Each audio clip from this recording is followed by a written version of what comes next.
Today we're going to work with the Wippermann and we're going to place it back on. What we have here is the chain itself, which we cleaned in a previous video, and some lubrication.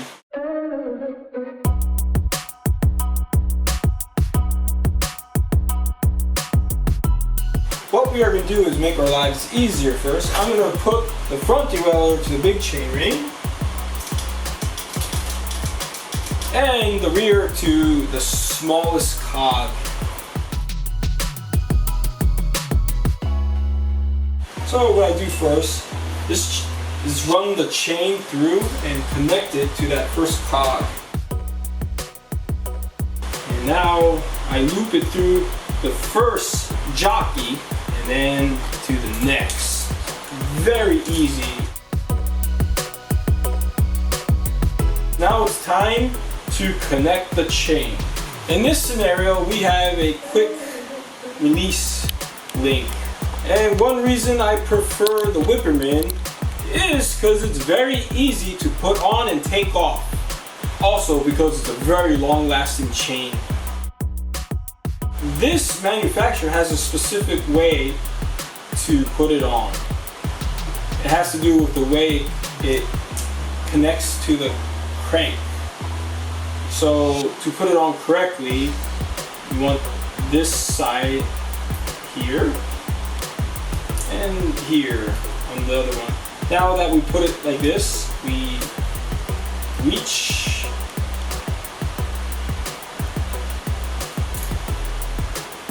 here, get the two axles in, or pins, and then pull.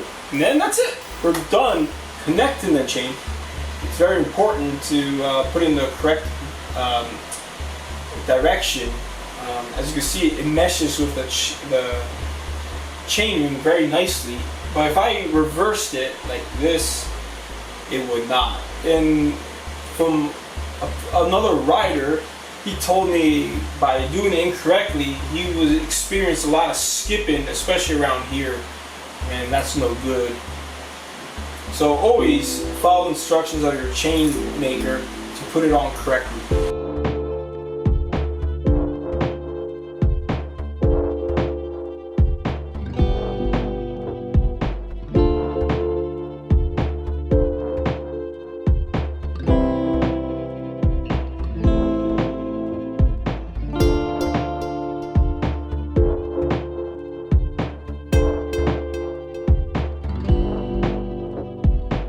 What you want to do next is lubricate, and what I do is first I shake this because it sounds like ceramic particles that float to the bottom.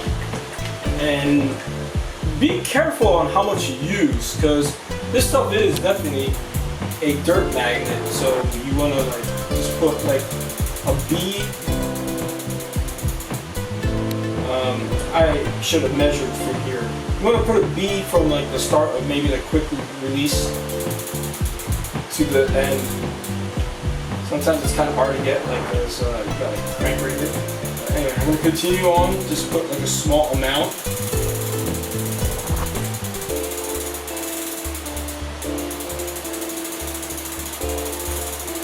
And I got back to this. So believe it or not, this is enough of it. I'm going to spin it. I'm going to go through the motions. It is not necessary to actually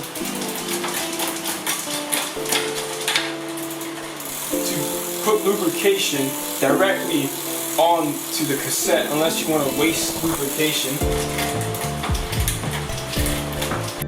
Imagine how much more effective and easier it is to pedal when the chain has less grime, the jockeys have less grime, less obstacles. I maintain the longevity of my chain, the longevity of my cassette, and also the longevity of my chain ring. And that way I save money in a way too. And like I said before in a previous video, always replace your chain before the 0.75 stretch mark. Okay, so what these numbers mean is the amount of stretch on the chain. 0.75 means 0.75% of a stretch. And 1.0 means 1% stretch. And why replace the chain often before the 0.75 drops? It's to preserve your cassette, which is your more expensive component.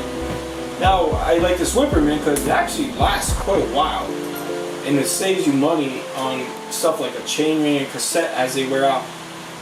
As these links elongate, they mess up the actual cogs on the cassette. They reshape the actual teeth. So when you do use a new chain, it's gonna not mesh right, and you will have no other option but to use a messed up chain or completely change out your cassette and chainring and so on.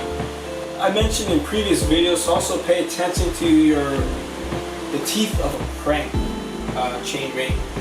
The more they look like sharp, razor sharp teeth, the more you need to replace. These are still in good shape.